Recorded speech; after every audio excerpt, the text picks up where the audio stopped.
तो hello friends, आज हम लोग जो है भौतिकी विज्ञान यांत्रिकी की कुछ 250 क्वेश्चंस लगभग सॉल्व करेंगे और उनके उत्तर जानेंगे। So let's begin.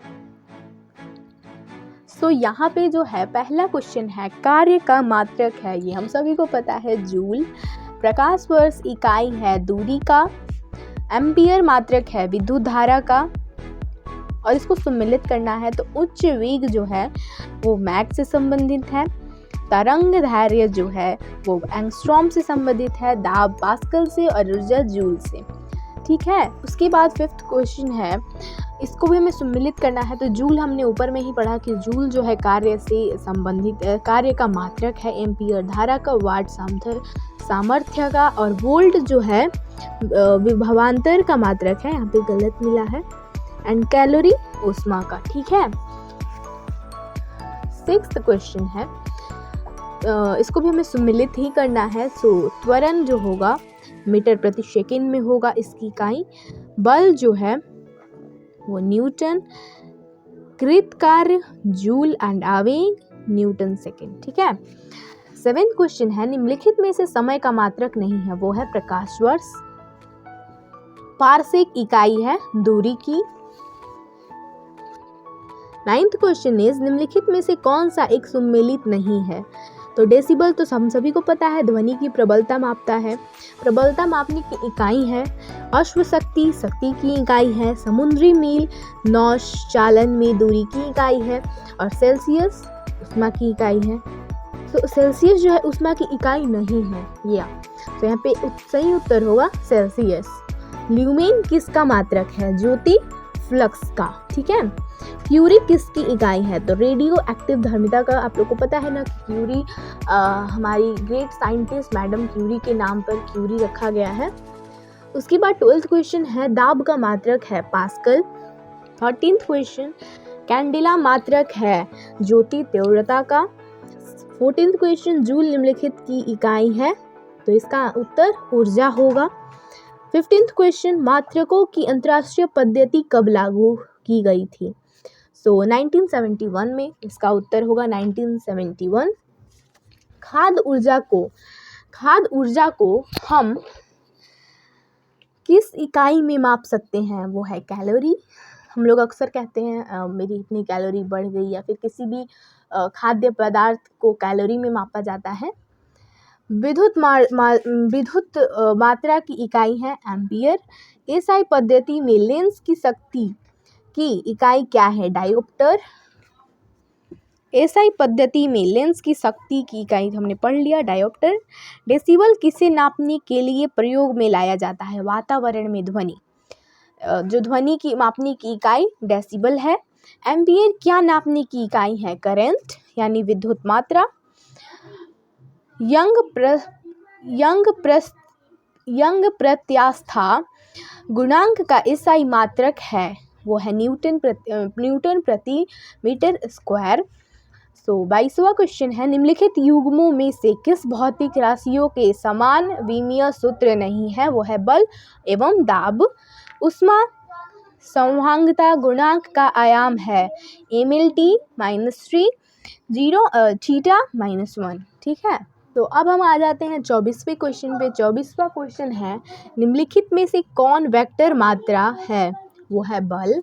निम्नलिखित में से कौन एक सदिश राशि नहीं है? वो है द्रव्यमान। अदिश राशि है ऊर्जा। निम्नलिखित में से कौन सी एक सदिश राशि है? संवेग। निम्नलिखित में से कौन सी राशि सदिश नहीं है? वो है आयतन। निम्नलिखित में सदिश राशि है वेग। तो अगर आप लोगों को सदिश और अदिश में कंफ्यूजन हो रहा है तो आप कमेंट में बताना, हम इस पे और नए वीडियोस लाएंगे। दो वेक्टर जिनका मान अलग है, वो है उनका परिणामी शून्य नहीं हो सकता। ठीक है, त्वरण ज्ञात करने का सही सूत्र कौन सा है? वो है E = V - U/t। यहाँ पे A एक्सेलरेशन है, V वेलोसिटी। पदार्थ के संवेग और वेग के अनुपात में कौन सी भौतिक राशि प्राप्त होती है? वो है द्रव्यमान। 33 क्वेश्चन है, शून्य में स्वतंत्र रूप से गिरने वाली वस्तु की या फिर का समान त्वरण होता है? एक लड़की झूले पर बैठी स्थिति में झूला झूल रही है। उस लड़की के खड़े हो जाने पर दोलनों का आवर्तकाल कम हो जाएगा। घूर्णन करती एक गोल मेज पर अचानक एक लड़का आकर बैठ जाता है। मेज के कोणीय वेग पर क्या प्रभाव पड़ेगा? कम हो जाएगा। यदि किसी वस्तु का वेग दुगुना कर दिया जाए तो संवेग दुगना हो जाता है और गति ऊर्जा 4 गुनी हो जाती है। तो इसका आंसर उपयुक्त दोनों सही होगा।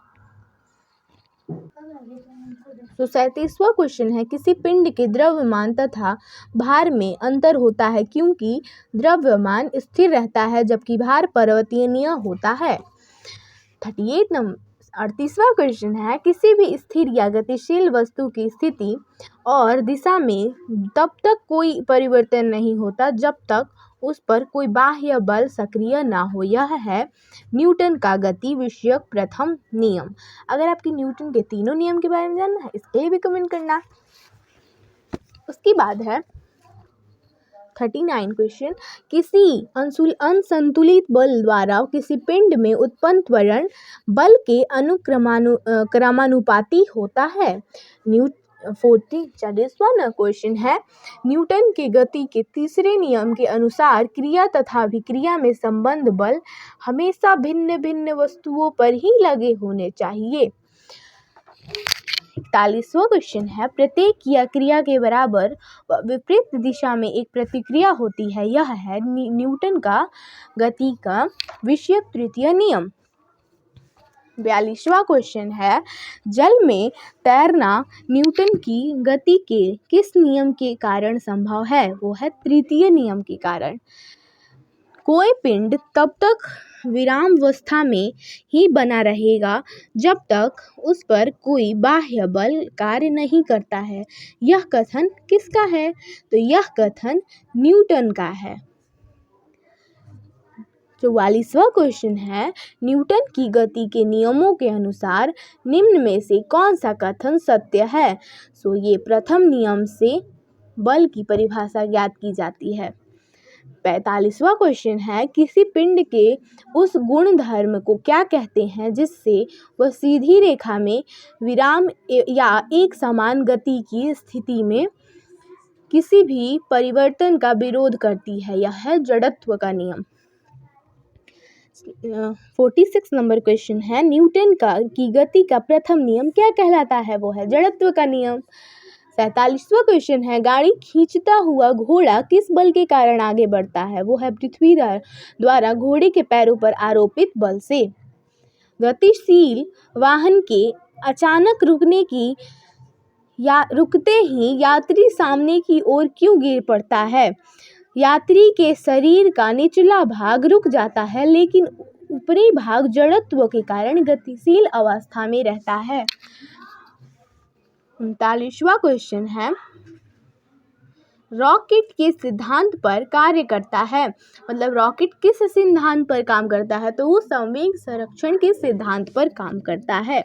50वां क्वेश्चन है, अश्व यानी घोड़ा अश्व यदि एकाएक चलना प्रारंभ कर दे तो और अश्वारोही के गिरने की आशंका का कारण है विश्राम जड़त्व।